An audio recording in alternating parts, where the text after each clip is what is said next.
नमस्कार। मैं भवदीय दिलावर सिंह वाघेला सोने की चिड़िया भारत से आप सभी का हार्दिक स्वागत करता हूं। आज के ये वीडियो में हम प्रश्न कुंडली के बारे में जानेंगे। यहाँ पे आप देख सकते हैं मैंने एक प्रश्न कुंडली रखी है जो कि प्रश्न पूछा गया था मुझे 3 दिसंबर यानी 3 दिसंबर 2020 को। टाइम था 5:41 5:41 PM शाम को। और मैं अहमदाबाद में था। प्रश्न पूछने वाला जो था वो गांव में था, लेकिन उन्होंने प्रश्न पूछा तब ये डेट थी 3 दिसंबर 2020 5:41 PM अहमदाबाद। और उनका जो प्रश्न था वो ये था कि उनके पिताजी जो है उनकी सेहत उनकी हेल्थ अच्छी नहीं थी, थोड़े सीरियस भी थे। तो वो जानना चाहते थे कि भाई आपको क्या लग रहा है कि रिकवरी कब होगी, आगे क्या होगा। और वो गांव में थे तो वहाँ पे वो गांव दूर है यहाँ से, तो उनको सबको बुलाना भी था। तो बोले मैं क्या करूँ, आप जरा मुझे ये प्रश्न कुंडली पर से जवाब दीजिए, क्योंकि उन्होंने इससे पहले भी 4-5 बार प्रश्न पूछे थे, उनको संतोषकारक जवाब मिला था। तो उनको ट्रस्ट था कि मैं एक बार फिर से मुझे पूछे वो। तो मैंने ये प्रश्न कुंडली लगाई। यहाँ पे मैंने पॉइंट्स लिखे हैं। देखिए प्रश्न जो है, प्रश्न कुंडली का लग्न जो है वो है वृषभ। वृषभ लग्न है।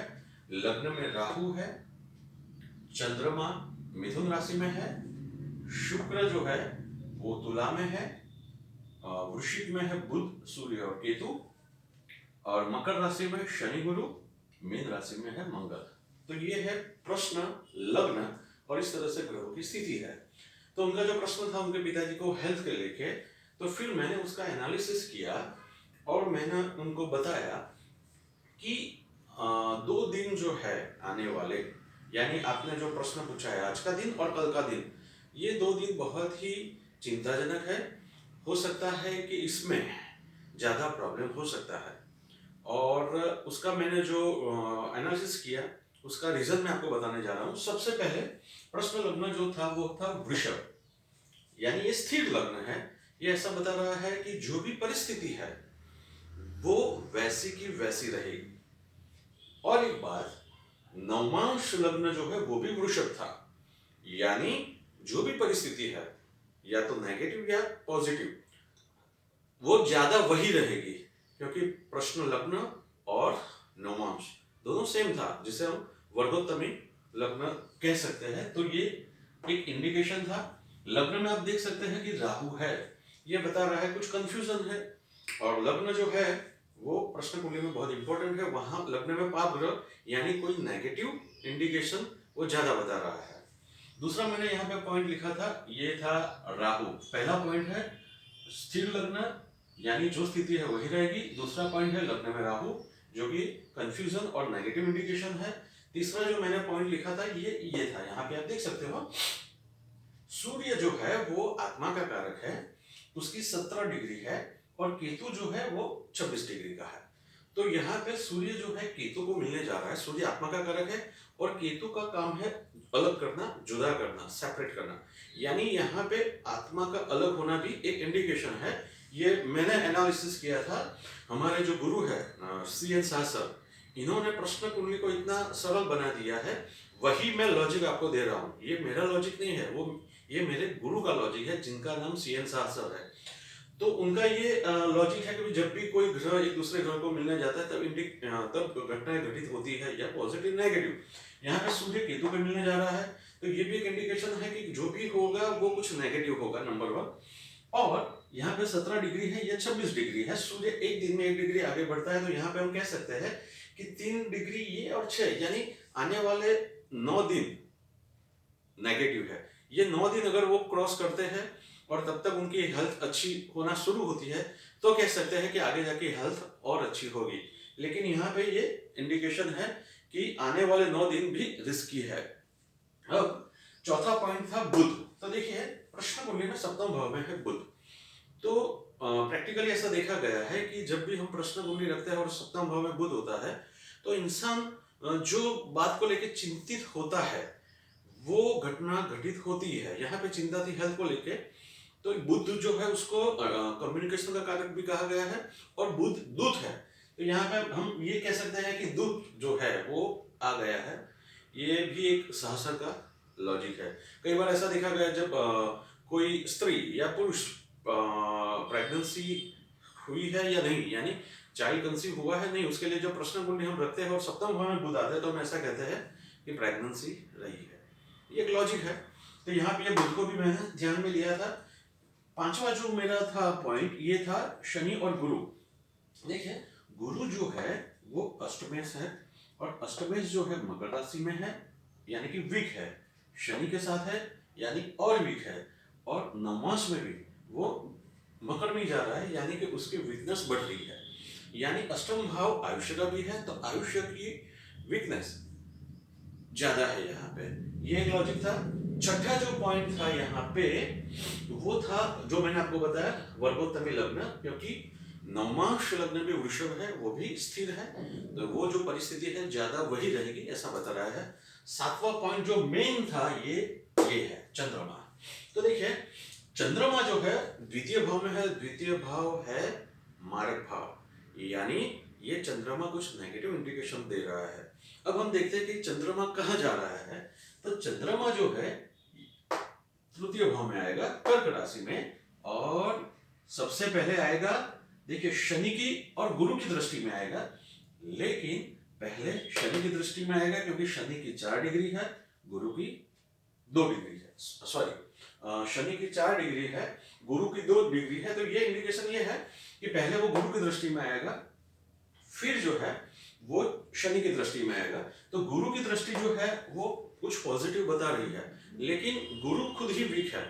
फिर आगे देखते हैं कि शनि की 4 डिग्री है, यानी 23 डिग्री का मिथुन राशि में जो चंद्रमा है वो 4 डिग्री जब तक क्रॉस नहीं करता तब तक भी वो नेगेटिव इंडिकेशन दे रहा है।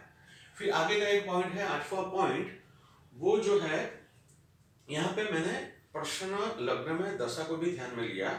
तो देखिए दशा जो थी गुरु में, शनि में, शुक्र में, शनि, यानी गुरु अष्टम भाव, शनि जो है वो यहाँ पे हम ऐसा आयुष्य का कारक को लेके भी चल सकते हैं और अष्टमेश के साथ भी है।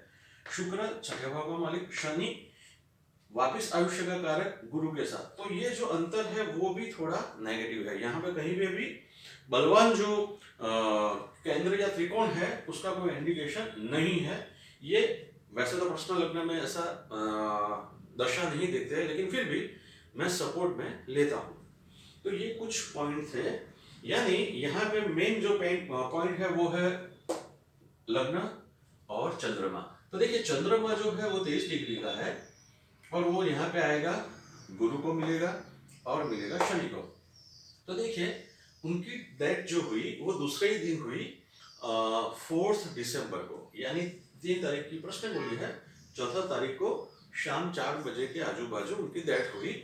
जब डेथ हुई तब चंद्रमा जो था वो यहाँ था, 4 डिग्री का था, और मैंने कहा उस तरह से शनि की दृष्टि में। अगर ये चंद्रमा थोड़ा आगे बढ़ जाता यानी 6 डिग्री 40 कला से आगे निकल जाता तो रिस्क थोड़ा कम था। लेकिन फिर भी 2 पॉइंट यहाँ पे ध्यान में रखना है। सबसे पहले मारक भाव में चंद्रमा, शनि की दृष्टि में चंद्रमा, और सूर्य का केतु को अप्लाई होना, यानी एक वीक नेगेटिव था उसमें नजदीक जाके देखे तो चंद्रमा और शनि जब डिग्रीकल हो वो सबसे ज्यादा नेगेटिव इंडिकेशन है। उससे आगे निकलता है चंद्रमा तब थोड़ा यहाँ पे कुछ बचाव हो सकता है। तो ये प्रश्न लग्न जो है, प्रश्न कुंडली जो है वो हेल्थ के बारे में थी। तो दोस्तों अगर आप प्रश्न कुंडली सीखना चाहते हैं तो सबसे पहले आपको ध्यान रखना है, जब भी कोई घटना घटित होती है या जैसा समझिए कि आप कहीं पे बैठे हैं, कोई दोस्त आने वाला है, 2 दोस्त आप बैठे हो, तो आप प्रश्न कुंडली रखिए और देखिए कि आपका दोस्त कब आएगा। तो हर दिन में 3-4 बार ऐसा आप कुछ ना कुछ प्रैक्टिस करिए, उससे आपका जो प्रश्न कुंडली पे जो पकड़ है वो आपका बहुत ही अच्छा होगा और आप ज्यादा अच्छा लॉजिकल प्रिडिक्शन कर सकेंगे। अगर आप प्रश्न कुंडली सीखना चाहते हैं तो मेरा संपर्क कर सकते हैं। मेरा नाम है भवदीय दिलावर सिंह वाघेला और मेरा मोबाइल नंबर जो है वो है 9712180808।